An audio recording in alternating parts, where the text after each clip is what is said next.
Welcome back to Sophie and Sebastian, a podcast of children's stories for anyone who is not too embarrassed by kids. That, of course, does not include Sophie's older brother Lucas, who thinks he's so mature, but really is not. Enjoy!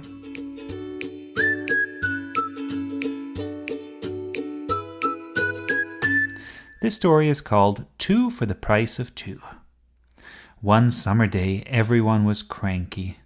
It was too hot to move, and no one felt like doing much. Sophie's older brother Lucas was lying on his bed, listening to music. But since he couldn't be bothered to change the station, there were a lot of commercials. This week, come out for the annual car show and admire the old-timers and their fancy automobiles. Are you overheating? Are you dripping sweat? Then you need central air conditioning. Fortunately, the Arctic Air Company is there to help you out. All for the low price of your firstborn child. Just kidding. Cool down. We're actually quite reasonable. For the freshest fruits and vegetables, shop at Fair Trade Grocers. Right now, buy 2 watermelons for the price of 2. That doesn't even sound like a good deal, said Sophie, walking by. It's not, said Lucas, but at least they're honest about it. Anyway, said Sophie, tell Mum I'm going to Jasmine's house. Do it yourself. I did it already, but I'm telling you so that if she forgets, I can blame you. Whatever. Now, please be quiet or I can't hear the music. You mean noise? Sure. See you. Bye. Well, aren't we rude? Said Sophie to herself as she went outside and into the blazing sunshine. She was looking forward to visiting her best friend Jasmine. Jasmine was an only child, and she lived in the biggest house on the street. Jasmine had once tried to explain what her dad did for work. He sells other people's houses. He doesn't own them, but he just sells them. That is why we are so rich. And does your mum work? Yes, she's a dietitian. She tells people that they're not allowed to eat yummy food, but that they have to mind their peas and cucumbers. But my mum says that too. Well, then maybe she should ask people to pay her. Why would I pay someone who tells me that I can't have another chocolate chip cookie? Good point, said Jasmine. I don't know. It was a strange world, thought Sophie, as Jasmine led her into the house. Brrr, said Sophie. It feels like a fridge in here. That's the air conditioning. It's very bad for the planet. And I keep telling my dad that he's like a penguin living on a melting iceberg. But he doesn't get it. What does he say? He just ignores me. Says he's too busy. Jasmine looked kind of sad. Does he ever play with you? Asked Sophie. Not really. My mum sometimes spends time with me, but my dad doesn't care about playing Barbies or helping me save the planet. Well, said Sophie, then we have to teach him. How? In 3 easy steps. First, we'll force him to make a choice. What does he really like to do?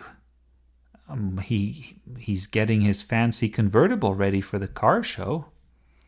Oh, the one on the radio.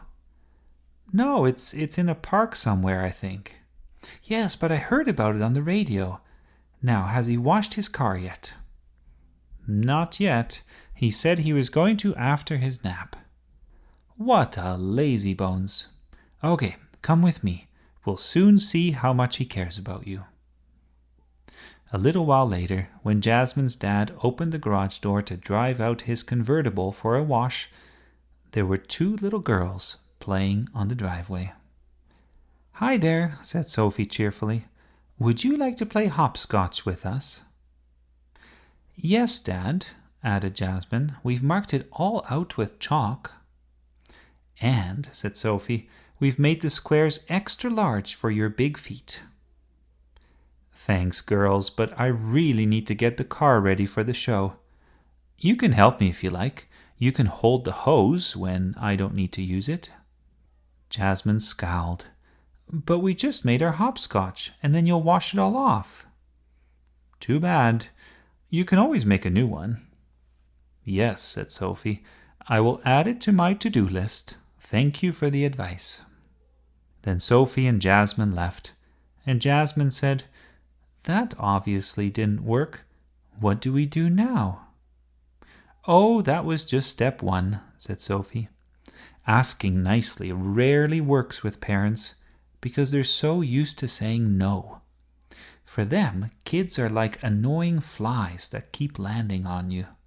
So they squash our ideas and they don't appreciate our creativity, which is why we need a new strategy." "What is it?" "We have to make your dad believe he's missing out. We have to make him jealous." "How?" "You'll see. Now come with me." A while later, Jasmine's dad was relaxing in the backyard. He was sprawled out on a lounger beside the pool, with a car magazine in one hand and a drink in the other. Suddenly, he was startled by a strange sound that seemed to be coming from the roof. It was the engine of a car. "Vroom, vroom," and then a voice as if through a loudspeaker. "You are listening to the Grannies and Trannies radio show, and we are here at the Rinse and Shine car show." By now, Jasmine's dad had figured out that the sounds were coming from a bedroom window. "We are two old grandmothers, and we love classic old cars. Isn't that right, Pollyanna?" "Oh, yes, Charlotte. I would rather drive a flashy convertible than knit a sweater or pinch a baby's cheek." "So, what are we looking at here?" "Well, this fine specimen was brought to the show by an elderly gentleman named Bert. It's a 1923 Ford Model T Roadster. Extremely rare and extremely expensive." Jasmine's dad's ears perked up. He had recently been reading about one in a magazine, and he had even had a pleasant dream in which he was driving one through a shadowy lane with a fishing rod and picnic basket on the passenger seat. "Now, this tea bucket," continued the voice over the loudspeaker, "is absolutely loaded. With a stroker V8 engine and gleaming paint job, this one is sure to please." Jasmine's dad drooled just a little. He had to wipe the spittle off his chest. "Well, Pollyanna," said a voice, "that sounds lovely. I remember our family used to own a few of these when I was young. But that was about 200 years ago, and now they must be worth a fortune." "Absolutely, and I wish I could tell you more, but the owner has just gone to the bathroom, and we don't have an expert on hand to help us out." "That is too bad. But dear listeners, if you are tuned in and know something about cars, come stop by the Grannies and Trannies booth at the Rinse and Shine car show. We need your help. And now we will break for a commercial or two." Jasmine's dad stood up. He felt an urge to help these poor old ladies with their radio program. He knew so much about cars. Here was his chance. He could share some of his knowledge with the general public. As he walked to the house, the commercials blared out of Jasmine's window. "No family is complete without a pet. Come to the pet shop and check out our amazing deals on cute little puppies, tiny kittens, cuddly hamsters, and even horses that fit in your backyard. Oh, and we have snakes specially trained to sleep at the end of your bed. Don't wait, these deals won't last, especially the puppies. They are really cute." Jasmine's dad stopped. There was something about the words. There was something about the voice. Then he laughed. It was just Jasmine and Sophie. "Very funny, girls," he shouted. "You sure tricked me." Sophie and Jasmine popped their heads out of the window. "Hi, Dad," said Jasmine. "So, do you want to come play with us? You know you want to." That's all right," said her dad. "It sounds like you're having fun without me. I'm just going in to get a drink." When he was out of sight, Jasmine sighed. "Nothing works," she said. "What do we have to do?" "Not to worry," said Sophie. "Didn't I say that you have to try 3 times? That's how it is in all the stories. For some reason, the 3rd time, everything always works out." "So what do we do now?" "Now we try revenge." Meanwhile, Jasmine's dad was sun-tanning by the pool. He was sprawled out on his lounger, his magazine covering his face and his half-finished drink resting on the ground in the shadow of a fake palm tree. He didn't see 2 little girls sneak behind the pool house. They were carrying something heavy, what looked like cannonballs, except that they were green, and you could buy 2 for the price of 2. Behind the pool house was a ladder, and after a bit of work, both Sophie and Jasmine had managed to climb onto the roof. Very carefully, they edged towards the side overlooking the pool. Jasmine's dad was dreaming. He was driving a Ferrari through the streets of Monaco. The crowd was cheering as he rounded the final corner, but instead of seeing the finish line, he suddenly found himself in a splash park. There were children playing, and in the middle on a tall pole was a gigantic bucket of water. Every so often, the bucket tipped over and all the children squealed. Jasmine's dad tried to drive away, but his car had stalled and he couldn't go anywhere. He looked up in fear. Any moment now that bucket was going to tip.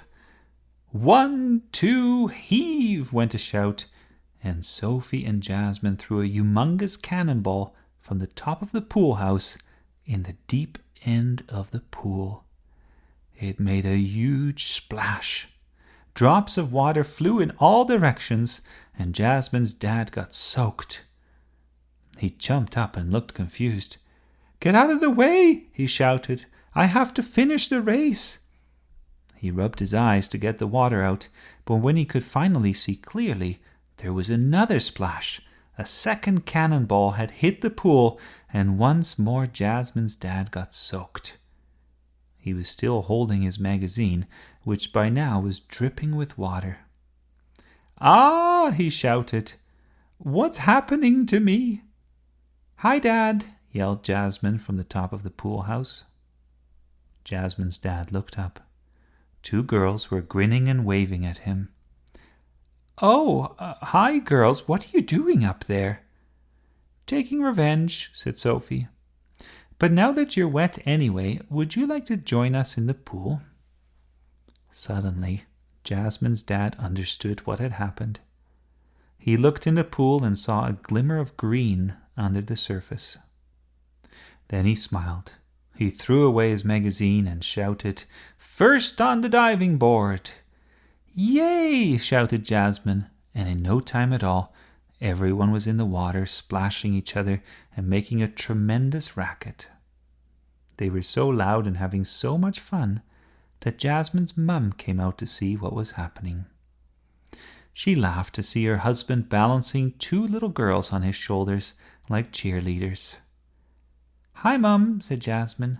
"Do you want to come in?" "Not really," said her mum. "You're having fun. But let me get you a snack. I just bought some watermelons." "Oh, about that," said Jasmine. "Not to worry," said Sophie. "They have returned to their natural environment. They are not called watermelons for nothing." Then everyone laughed, and Jasmine's dad dived down to fish out their snack. Then they all learned the truth of the proverb that revenge is a dish best served cold. But if you don't understand that, then you might like Sophie's saying, which goes, "When you're lounging by the pool, expect to get wet." And that is exactly what she said when she got home later that afternoon with a big smile on her face and many stories to tell.